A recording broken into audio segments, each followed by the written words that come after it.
Sampurasun wilujeng tepang deui. Dina pangajaran kahiji Bahasa Sunda kelas 8. Materi kawih. Kompetensi dasar 3.1 mengidentifikasi bentuk, struktur teks, unsur dan aspek kebahasaan rumpaka kawih. 4.1 mengkomunikasikan rumpaka kawih atau melantunkannya dengan memperhatikan ekspresi dan teknik vokal.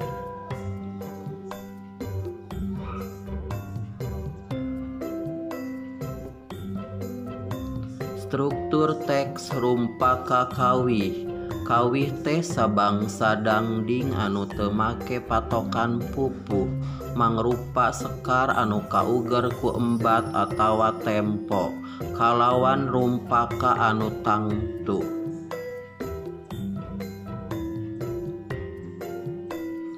Juru rumpaka jalma anu khusus ngareka ungkara bahasa dina kawih. Juru sanggi jalma anu nyiptakeun melodi lagu atawa notasi lagu.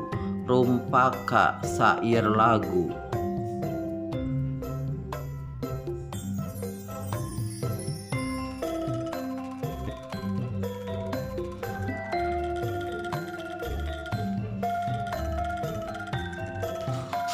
Unsur lahiriah atawa ekstrinsik hiji. Imaji gambaran anu karasa katingali kareunge sok sanajan ukur dina wang-wangan. Contona dina rumpaka kawih Cinta Nusa. Gambaran imaji panempo gunung, tuturan jeung tanah. Ari gambaran imaji pangrasa diantarana tina ungkara Gemah Ripah Loh Jinawi.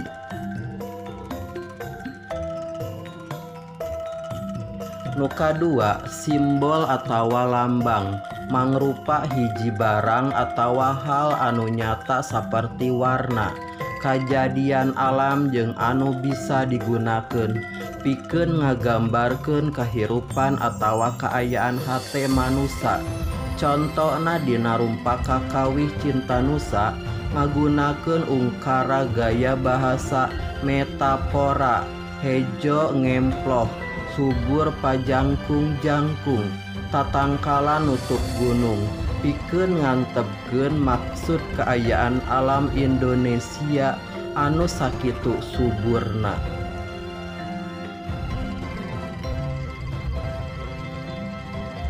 Nu katilu, musikalitas atawa wirahma, meh sarua jeung ritme, rima jeung irama, anu gede pangaruhna dina ngantepkeun makna atawa maksud.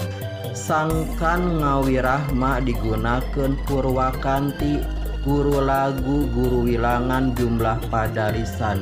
Contona dina rumpaka kawih Cinta Nusa gambaran musikalitas digunakeun purwakanti ungkara, subur tutuwuhan, beunghar pepelakan, tutuwuhan subur pajang pada sarua jeung bait. Padalisan baris kalimat guru lagu cara nangtukeun huruf vokal di akhir padalisan. Contona Indonesia Gemah Ripah, guru laguna A.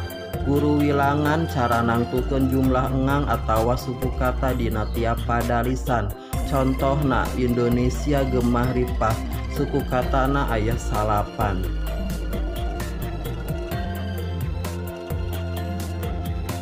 Unsur batiniah atawa intrinsik.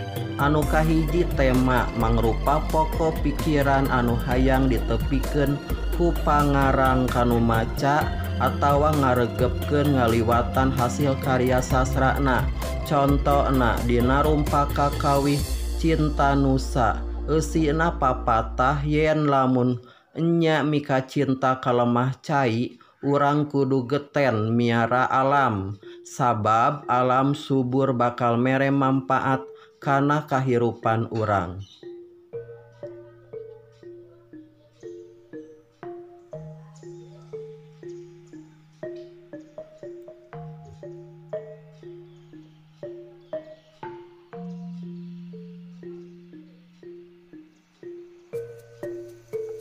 Anu kadua, rasa mangrupa sikep anu ngarang kana jejer pasualan anu aya dina karangan. Contona dina rumpaka kawih cinta nusa, kagambar rasa gumbira, sedih, sumanget jeung sieun.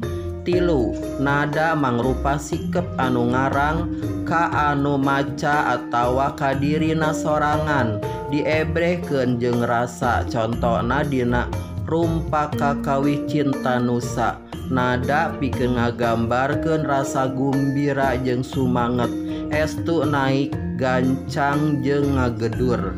Ngagedur artina sumangat pisan.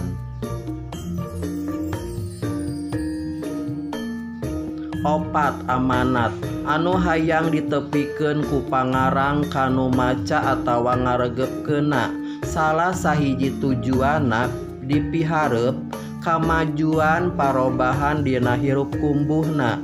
Contona dina rumpaka kawih cinta nusa nu diungkapkeun ku juru rumpaka dina ungkara, piraku rek rela piraku rek tega, alam nu ngemplo hejo pinarengan parang ngarang-rangan teu kariksa.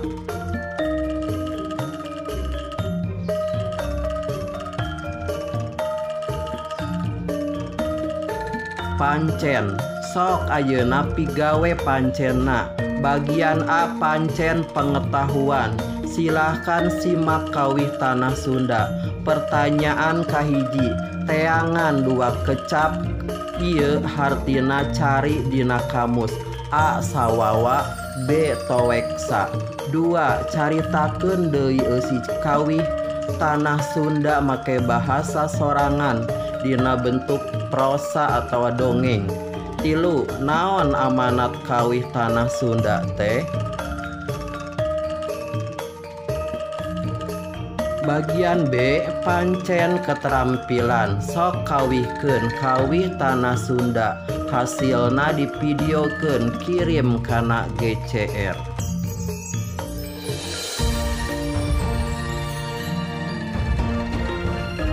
Sok kupingkeun contoh laguna. Tanah Sunda wibawa, kemah ripah tur endah, nu ngumbara suka betah. Urang Sunda sawawa, sing toweksa perceka, nyangga dharma anu nyata. Sewe pajajaran, muga tong kasmaran, sing tulaten jeung rumaksa.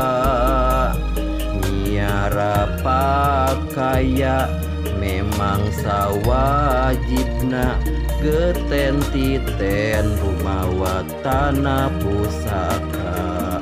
Hatur nuhun sampurasun.